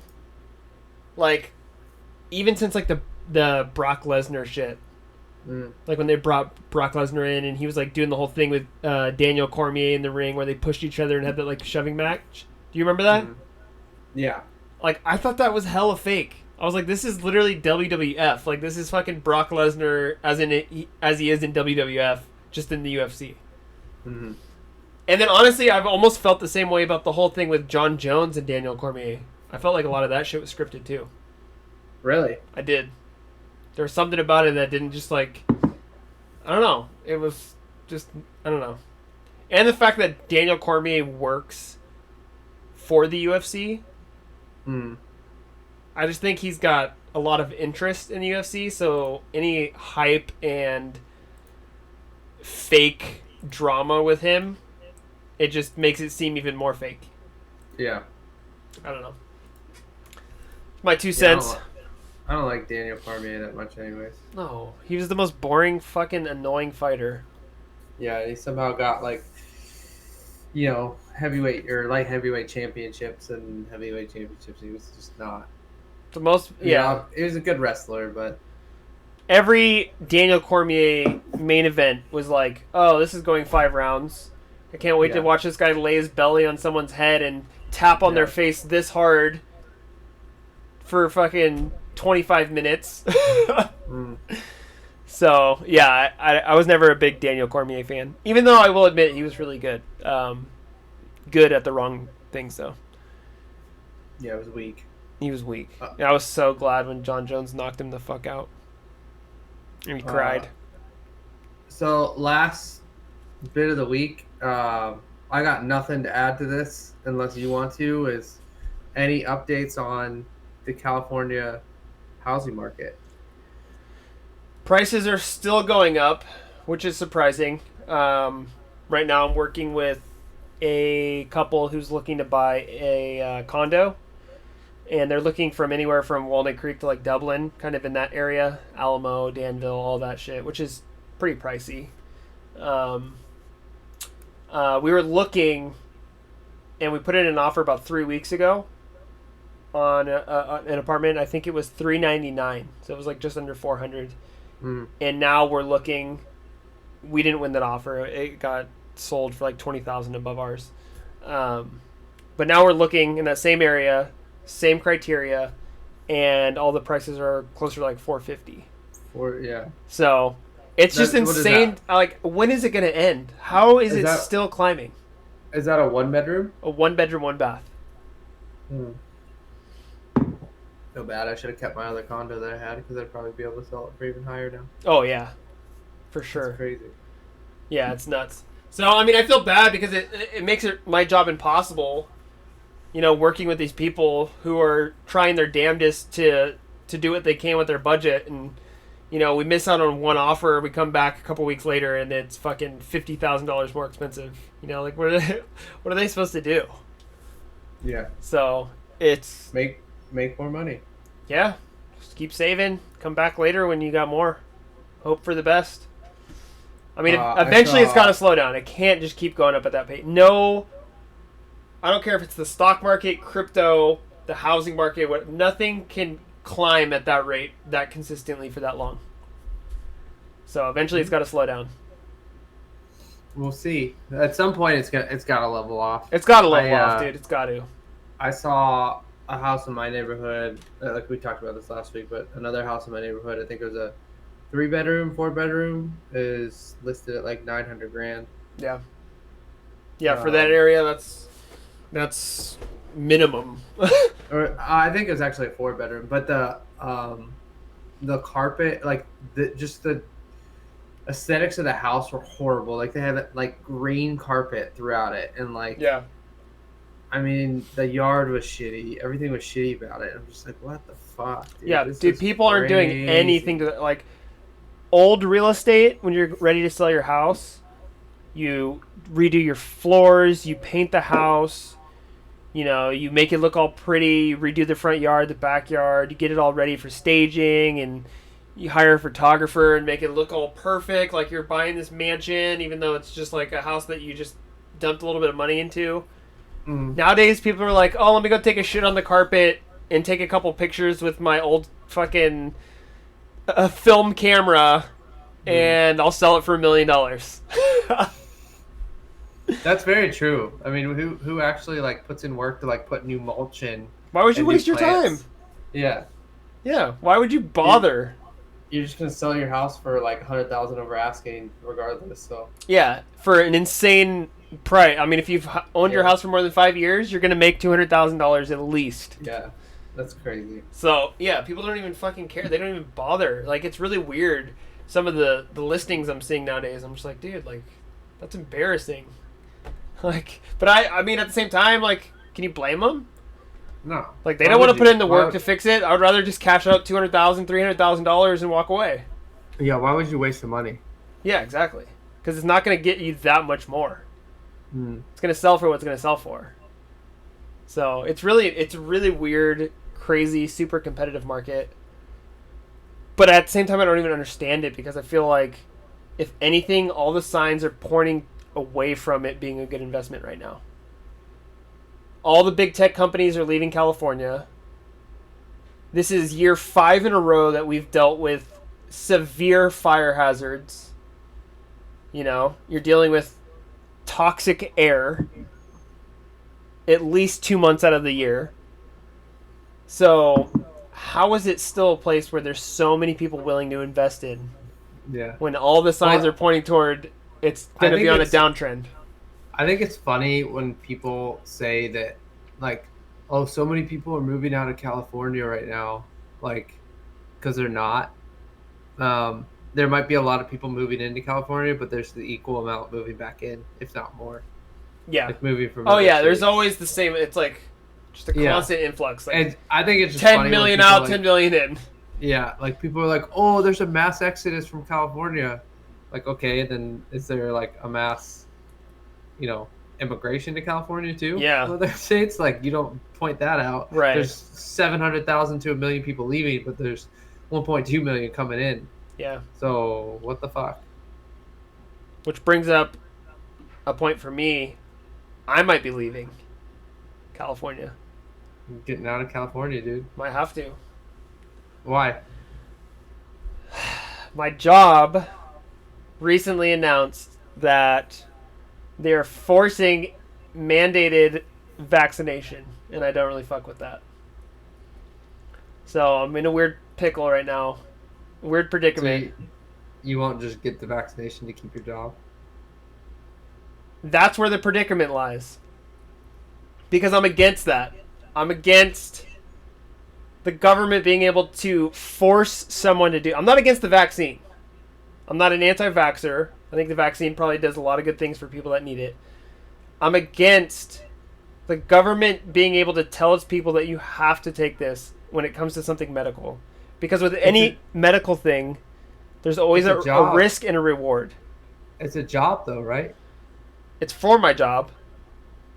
So, are you saying it's wrong for... I don't know. So, I'll relate it to teachers. Teachers have to have a list of vaccines that they have before they go to work. If you're a construction worker, like for my company, you have to get drug tested before you go to work. There's nurses that have to get vaccines before they go to work. So what's the difference? There isn't really. I don't agree with it. I think it's wrong. I mean, I can understand drug testing because that can affect your performance, right? And that's not really forcing something. That's not forcing you to take a risk with anything, but forcing you to do something medically to yourself. I don't agree with that at all. Like, I'm just playing devil's advocate because I don't like on one notion, like it is kind of fucked up that all of a sudden for a government job, it's like, oh fuck, you better get the vaccine because you're out if you don't. Because I think that's a little wrong, but on the other side of things, it is like, there's a health and safety aspect to it. So like, people got polio vaccines because polio came out and flu vaccines and things like that. So, it's a job, so you're allowed to mandate it. You also have a choice that you can make, but, that choice might come with the fact that you can't have a job at the place that you worked before. I think it's bullshit to bring that into a workplace where it wasn't there before. Right? Exactly. So, like, when you got the job there, like, they were like, hey, you have to have the flu vaccine and this vaccine or that vaccine. It's also like this pandemic is kind of unprecedented. I mean, nothing like this has happened in our lifetime. So I kind of see both sides of it, but it's tough. Yeah, I feel like I'm in a weird pickle. It's like, do I just fucking fold and give in and go get this vaccine that I'm against? I'm not against. That's the thing too, though. Is I'm not against the vaccine. I'm against the government saying you have to take this vaccine because I just don't see. I've already weighed the risks and the rewards, and I wasn't planning on getting the vaccine. That's where I stand. I wasn't planning on getting it. I don't think I need it. I think I'm under the age of critical threat. I think I am healthy. I have no underlying health conditions. So if I were to catch COVID, I would be fine. If I were I'll give you a guy that I know. He actually works for PG&E. Same age as me. He's like probably like 6'4", skinny, in shape. I always talk to him about what he does all the time. He plays basketball. Just got COVID and literally almost just died in the hospital. The only reason I knew was because I called him and trying to get an inspection and have him come out to one of our jobs. And his wife called me back and was like, oh, this dude got COVID. He's in the hospital. Like, they've called me like 3 times because he's almost died. And, he's recovering, but he's on life support. Which is crazy. It is crazy. And it's fucked up. But are we sure he didn't have any underlying health conditions? Was he a smoker? I don't there's know always, if he did. because when you look at the numbers, at least the numbers that have been put out so far, you have a 99.7% survival rate if you're under the age of 40 with no underlying health conditions. So, like, for me, it's like that's the same as like the flu. Like, I'll be fine. But have you ever got a flu vaccine? No. But you've obviously you to go to school, you have to get like the MMR vaccine and stuff like that. So the only mandated vaccines that were before were for like diseases, right? So you had to take like the hepatitis and the chicken pox, like those were the ones. Mumps, measles, shit like that. Like that you had to take, and I was okay with that because I don't want those. Like those will fuck you up. Like, those ones, to me, seem lethal. If not lethal, then really shitty to have, regardless of your age. Like, you don't want that shit, period. Whereas, I've seen countless times people with COVID are like, oh, yeah, I couldn't taste and smell for a week. Okay. Oh, yeah. That's what I hear from everybody that I know. I've also known a lot of people that got fucked up from it, but a lot more people were like, I was super sick, but I wasn't dying. Yeah. Which, So I think it's more so for, that's what's tough, right? Is because, I believe in, the vaccine because I obviously believe that there's, people worked really hard to get this vaccine out and put it out there so people could be safe. I'm kind of optimistic about it, I'd say. So I trust in it. I got it really quick, but at the same time, like, I see where you're coming from, and the fact that, like, number one, like, if I'm working in a job already, why are you all of a sudden telling me that I can't come to work because I don't have a vaccine? Number two, if you're healthy, like, okay, well, set some, limits for me in my job. Like, can I still do my job and not be around people? Probably. So set some limits for me to where I'm away from people. And here's the other part that I don't fuck with. A lot of the stuff doesn't add up. Because someone who had COVID previously actually has COVID antibodies in their body. They are more immune to COVID than someone with the vaccine. Yet those people are still forced to take the vaccine. Like, that doesn't make sense to me. Why? Because you're not helping them at all. Yeah. They already helped themselves. They already have it. They're more immune than anyone. My wife told me today that they tried to enforce that mandatory vaccines in Italy, and there was, like, they grouped together in different neighborhoods and burned, like, everybody that got a vaccination burned their vaccination cards. Good. Which would be sick. Like, yeah. Like, if we actually had a united, like that's what this sucks, right? Like, all these issues that come up, like, our political system is broke, run on money. Our capitalist society is kind of broke because there's 1% that makes all the money while they feed off the rest of us. We just fight amongst each other. All this stuff could be fixed if we united, but we're never going to do that. No, it's so split, and that's because people worship politics. Yeah, it sucks. But yeah, I don't know, man. I'm in a weird pickle here because I feel like if I do fold and I get the vaccine, then I'm just giving in and I'm being weak. Whereas if I truly stand up for what I believe and I stand up against that kind of fucking medical tyranny, then at least I can say I fought for what I believe in. Yeah. How much do you want the job? And that's the thing. Is like it might literally come down to I have to. You know what I mean? Like, I don't know what it's gonna. It's a shitty situation. It really sucks. When are they enforcing that?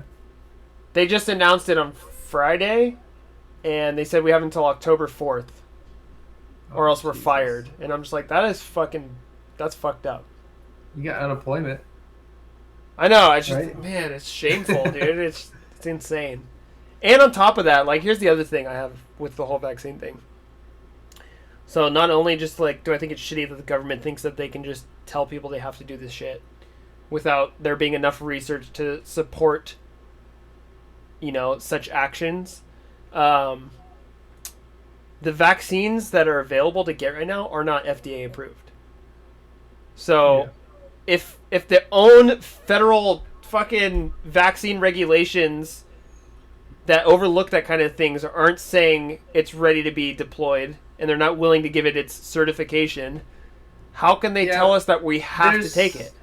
There's a lot involved in FDA approval, though. Like, FDA approval, there's so many ropes and hurdles because of the big pharma that's in place and, like, kicking out competition to make it hard and how much money they put into it. Like, FDA approval does not... It's always... Like, when the vaccine came out, like, they said it's going to take 1.5 to 2 years for FDA approval on any of these, just because the process is stupid. I mean, I'm sure, like, with any government thing, it's all slow and stupid. But it still should have to go through those processes before you make make someone have to take it. That's fucking bullshit. Because what if somewhere along the way they're like, oh, this actually is terrible, or oh, this doesn't have as much, it's not as effective as we had originally thought, so it really isn't that great. Like, there's so many things that... Well, that's where it's tough, too, right? Is, like, we talked about the NFL doing it and, like, private organizations doing it. But this is a government organization that's doing it. Yeah.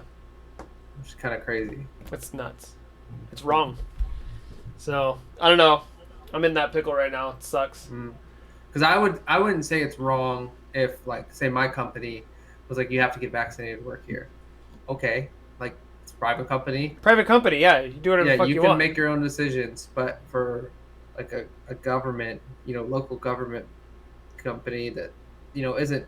It's not a for-profit company, right? It's money mandated by the state. Right. That's crazy. That's why, yeah, exactly. That reason county. right there is why I'm against it. Mm. If it was a private company, I'd be like, right, it is what it is. Like my boss said, I have to do it.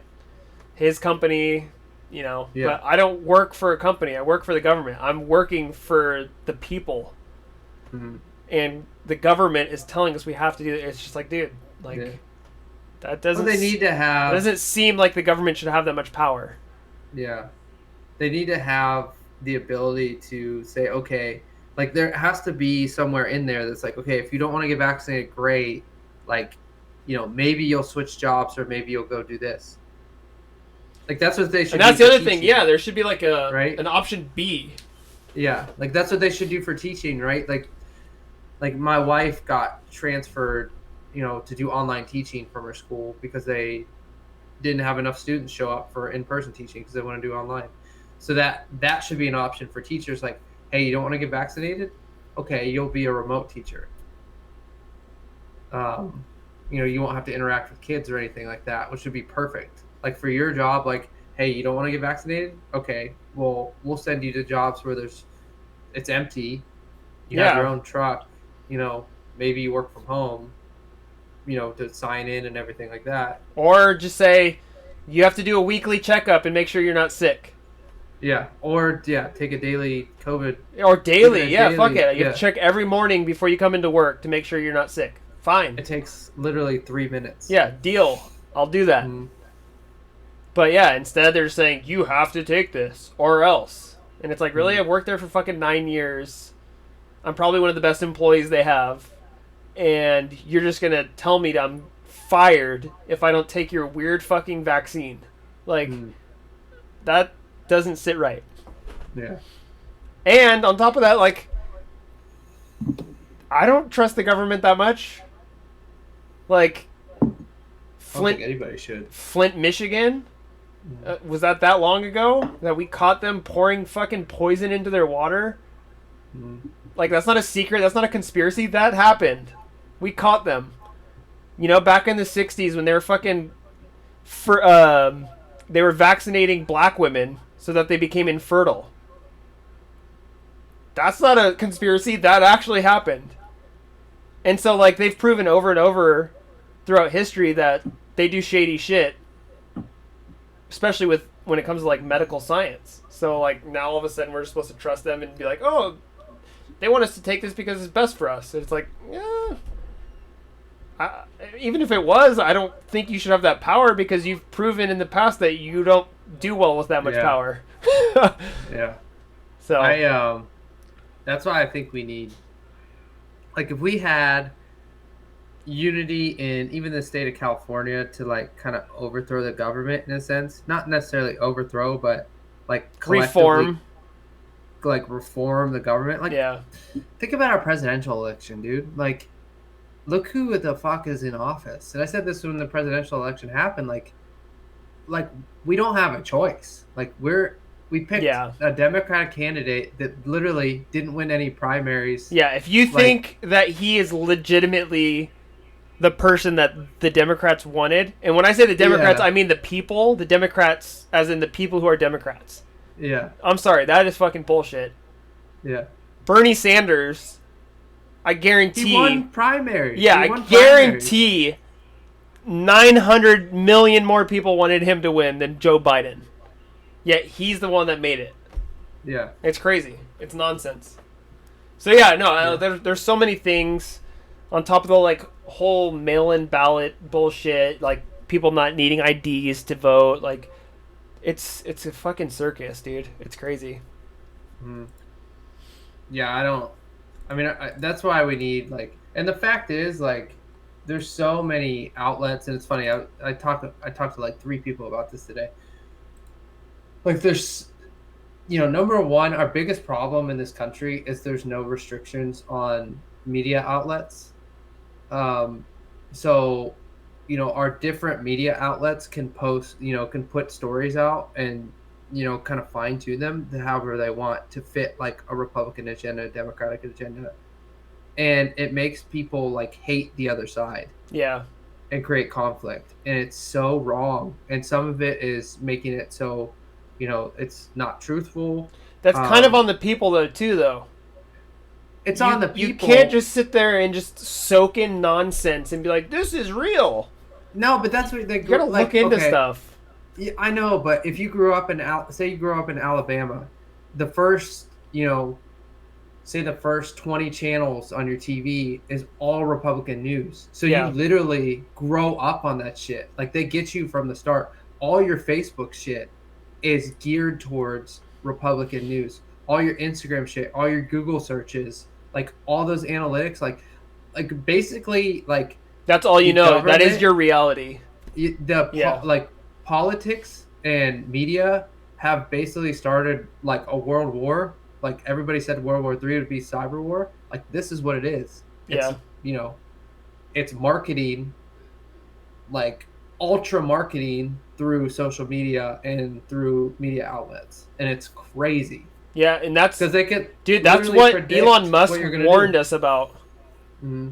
That's what he said when he said, like, did you ever hear him talking about the AI shit? Yeah, AI. Yeah. He said like the biggest threat to humanity is AI, and he's like, AI no regulations. Yeah, and he's like, AI isn't what people think it is. It's not like you're gonna see robots walking down the street murdering people like in movies. Mm-hmm. He's like, AI is social media. AI is these companies that are forcing us to think in a hive mind mentality, and it's toxic, it's dangerous, it's sending people down the wrong path, and it's not going to end up good. And it's already happening. I mean, like Google, Twitter, fucking TikTok, they already have these algorithms. Did you watch what was that movie? The social media movie. Did you ever watch that one, the Netflix one? It was hella crazy. Just the social media isn't that what it's called? The social something like that. Yeah, I watched it. Yeah, so like basically that movie is AI. Like that is what Elon Musk was talking about when he said like the government needs to get ahead of this and we need to be proactive instead of reactive, because if you're reactive, it's already going to be too late, and there's no. And turning it's already back. Too late. It is. It literally is.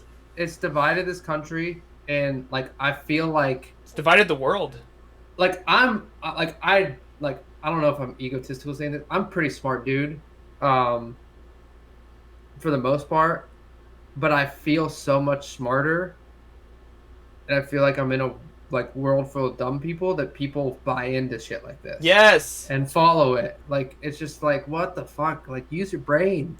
I literally feel like people have this like almost like a zombie mentality, where like, just like you said, they're just like, it's like there's nothing in their eyes, and they just believe in this shit so wholeheartedly. Where it's like, dude, if you would just take 1 second and take one step back and look at it in a different perspective, you would realize that you're just fucking a zombie. Like you're falling into this trap, and you're being steered like a puppet.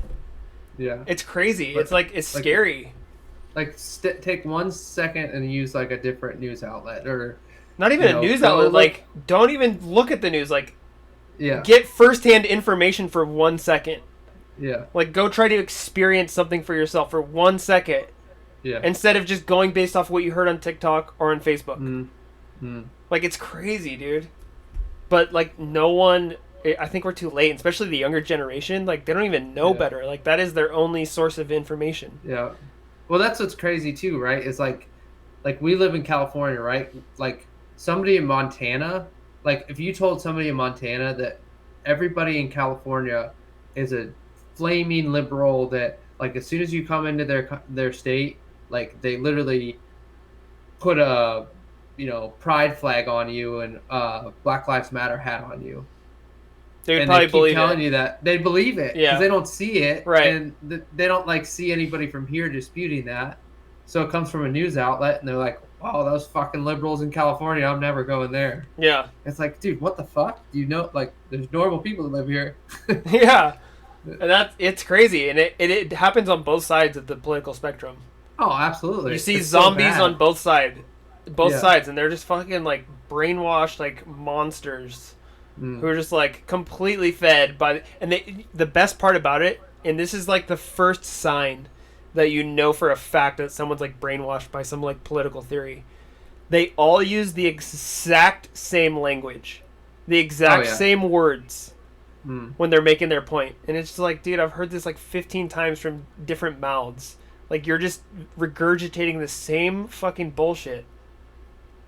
And it like, that's the first sign. Like, for me, if I hear someone use these like words over and over, you just know for a fact that like, oh, you're just fucking, you're in it. You're in it deep.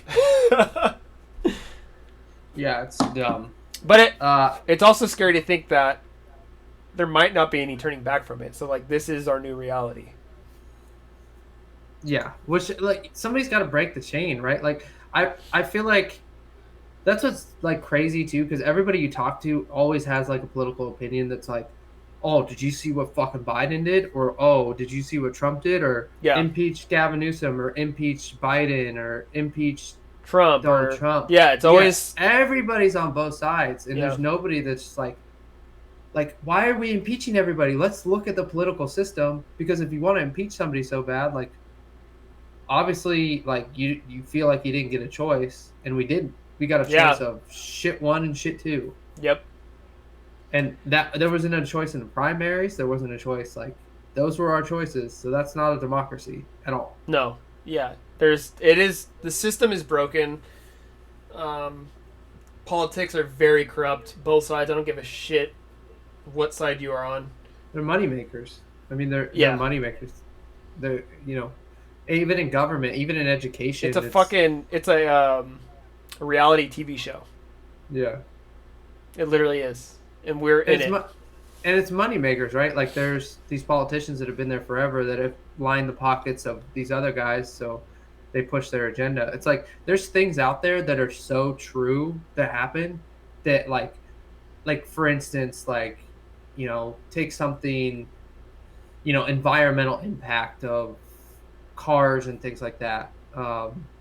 It's so true and the facts are so there, but there's, lobbyists and things that push their agenda of, like, for oil companies or whatever, to say, like, alternative energy is bad. Like, let's use this, and people take that as true. Right. You know what I mean? Like, it's crazy. It's crazy to me that people can even believe that that's, and they like believe in it so wholeheartedly that they'll have an argument over it, and they'll get like, fucking red in the face and start going nuts, and they're so passionate about it. But it's like, dude, do you work in the oil industry? Do you have any firsthand knowledge or information based off of this, or did you hear it from a fucking news article and now you're an expert? And that's the other problem, is everyone has this expert mentality. They read one fucking article or one little snippet here and there, and all of a sudden they're just like God, and they know exactly how to defeat the other side. It's like, dude, you've never researched anything on this ever. You're the opposite of an expert. You're an idiot. Nor experienced it, nor been a part of it. Like in any way, shape, or form. It's so frustrating. Yeah. And it's so obvious. I think my wife said something about it, but Pfizer did get their FDA approval. So that one, for the first shot, it looks like, maybe. So apparently the Pfizer thing that got approved, I think, is for a future vaccine that hasn't actually come out yet. It's not the one that's actually already out. I'm just reading it right now.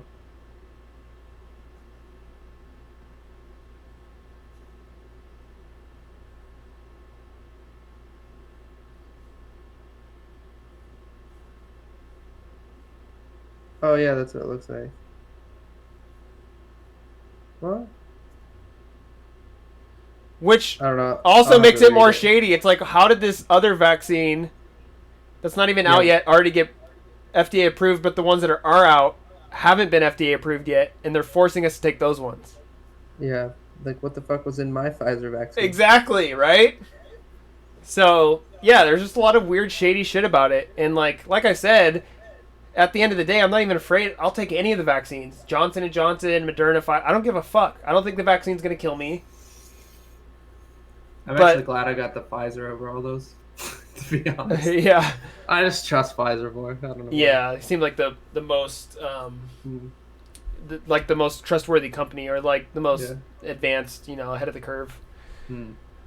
But yeah, I don't know, man. I think for me it's mostly just about the whole government thing and like me trying to stand up against that kind of hive mentality and people empowering the government so much that they now have the ability to tell us, you have to take these vaccines, because it's like from the government standpoint, they don't want to stop there. Like what's next for them? They're going to start telling us like, giving us strict curfews, telling us where we can go grocery shopping. It's a power thing for them, and it's a health thing for us. So, puts me in a pickle.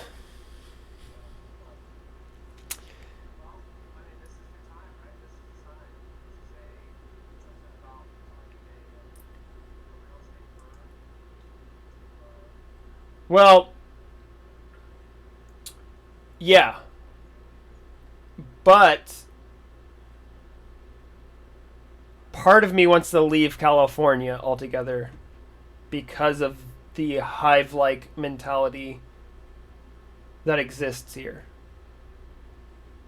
I think being in California with people, we're in such a highly populated place, it's so easy to fall into that. And I think other states are probably better off. And don't, like they don't fall as hard into that whole mentality. Oh. Shit.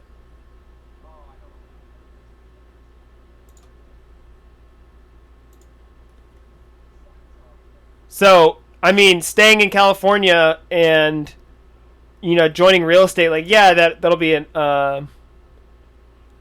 where's your link? All right. We're going to call it, that was episode 6 or 7 or 5 or 8. I don't know, some of the above, but we'll be on next week. Barely Shit Drawers. Tuesday, don't forget, we're going to have our draft stream, and we're going to be turned. Are we going to your house for that? All right, we discussed doing a live party, but we'll see how it goes. So, yeah, stay tuned. Tuesday. See you guys then.